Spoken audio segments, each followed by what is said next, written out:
ఇది చతుర్విధ క్రాస్ 1 నుండి నంబర్స్ చిన్న పిల్లలకి ఫస్ట్ క్లాస్ పిల్లలకి చూడంగానే ఏం చేయాలంటే తక్కడ అని చెప్పాలి వాళ్ళు. తక్కడ అని వాళ్ళు చెప్తారు, ఎందుకంటే ఇటు అటు డ్యాన్స్ అయితే ఉంటుంది కాబట్టి తక్కడ అని అంటారు.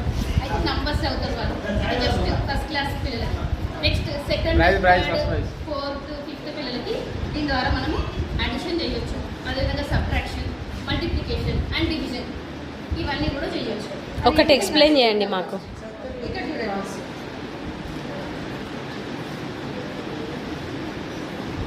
సరే ఇప్పుడు మనం ఒక చిన్న అడిషన్ చేద్దాం. ఒక చిన్న అడిషన్ చెప్పండి. 1+2 అంటే 1కి 2ని కలపాలి. 1+2 అయితే ఏమైంది, ఇది క్రాస్ అవుతుంది. 1+2 అంటే చిన్న పిల్లలకి ఫస్ట్ తెలియదు 1+2 అంటే ఎంత అవుతుందో, 7 అవుతుందో 8 అవుతుందో అవుతుంది. అంటే ఇది బ్యాలెన్స్ సరిగ్గా రాలేదు కాబట్టి అది రాంగ్ ఆన్సర్. అదేవిధంగా అంటే వేసుకుంటూ వస్తారు 6 1+2 కాదు, ఎందుకంటే క్రాస్గానే ఉంది. నెక్స్ట్ 5 అవుతుందా, కాదు. అదేవిధంగా 1కి ఇద్దాం. 1 కేసు ఏమైంది, ఇటు వంగిపోతుంది. సో 1 కూడా ఆన్సర్ కాదు. బట్ 2కి ఇద్దాం. 2 కేసు అయిందా, కాదు. నెక్స్ట్ ఏంటి అని అంటే 3కి.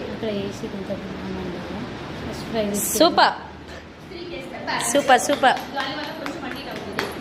సో అది నెక్స్ట్ ఈవెన్ సబ్ట్రాక్షన్ కూడా చేయొచ్చా? సబ్ట్రాక్షన్ కూడా చేయొచ్చు. సరే, ఫస్ట్ మల్టిప్లికేషన్, అడిషన్ తర్వాత మల్టిప్లికేషన్. మనము ఏం తీసుకుందాం, ఒక చిన్న మల్టిప్లికేషన్. మల్టిప్లికేషన్ 4 2s 4 2 టైమ్స్ అన్నమాట. 4 2s అంతేనా? ఓకే. 4 2s అన్నప్పుడు 4 అనుకుందాం. కరెక్ట్ ఆన్సరా? కాదు, No. ఎందుకంటే బ్యాలెన్స్ కాలేదు. సో 4 2s 4 కాదు. మొత్తం అటు పడుతుంది కాబట్టి వాళ్ళు ఏం చేస్తారు, ఇక్కడెక్కడో వేస్తారు. అది కూడా అసలే కాదు. సో మెల్లిమెల్లిగా ముందుకు వస్తూ ఉంటుంది. ఇలా కాదు కాదు. నెక్స్ట్ కరెక్ట్ ఆన్సర్ ఏంటి, ఇక్కడికి వచ్చినప్పుడు ఎస్, బాగుంది మేడం. డివిజన్ ఎట్లా చెప్తారు చెప్పండి.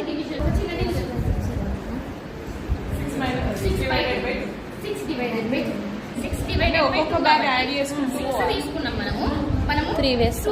6 డివైడెడ్ బై 2 అన్నారు కదా, అంటే 2 దగ్గర వేయాలి. 6 డివైడెడ్ బై 2 కాబట్టి 2 దగ్గర వేయాలి. 2 దగ్గర ఒకటి వేసినాం. అయితే బ్యాలెన్స్ అయిందా, కాలేదు, మనకు ఆన్సర్ రాలేదు. సో ఇంకోటి కూడా మళ్ళీ 2 దగ్గరే వేయాలి. మనం 2 చేస్తున్నాం కాబట్టి 2కే వేయాలి. ఎన్ని వేస్తే బ్యాలెన్స్ అవుతుందో అదే ఆన్సర్. ఆన్సర్ బాల్ 3 టైమ్స్ వేసారు కాబట్టి 3 ఆన్సర్. ఓకే.